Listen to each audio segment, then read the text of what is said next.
উপজেলা পরিষদ নির্বাচনে রংপুর সদর ও গঙ্গাচড়া ভোটের আমেজ মেতেছে। এখানে নেই কোনো সংঘাতের ঝুঁকি, তাই ভোট সুষ্ঠু হবে আশা সবার। ফাহাদ হোসেন সাহসের প্রতিবেদন, জানাচ্ছেন সিরাজুল মুনির শুভ।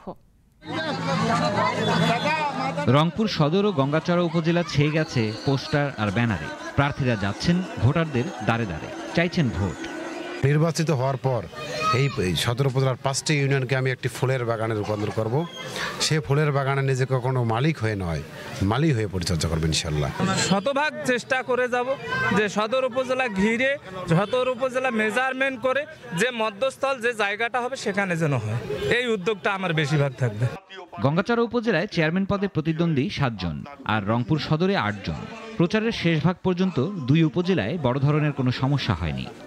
নির্বাচিত হলে ইনশাআল্লাহ জনগণের সাথে আমার ওয়াদা, সরকারিভাবে যে বরাদ্দটুকু জনকল্যাণে জন উন্নয়নের জন্য আসবে ইনশাআল্লাহ শতভাগ এই উন্নয়নের টাকাটা জনগণের জনকল্যাণমূলক কর্মকাণ্ডেই ব্যয় করা হবে।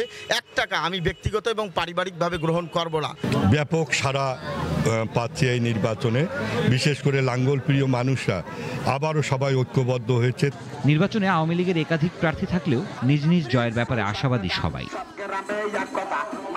সিরাজুল মুনির শুভ, নাগরিক। একমাত্র ওয়ালটন এসি দিচ্ছে 1 বছরের রিপ্লেসমেন্ট গ্যারান্টি এবং কম্প্রেসারের 10 বছরের গ্যারান্টি।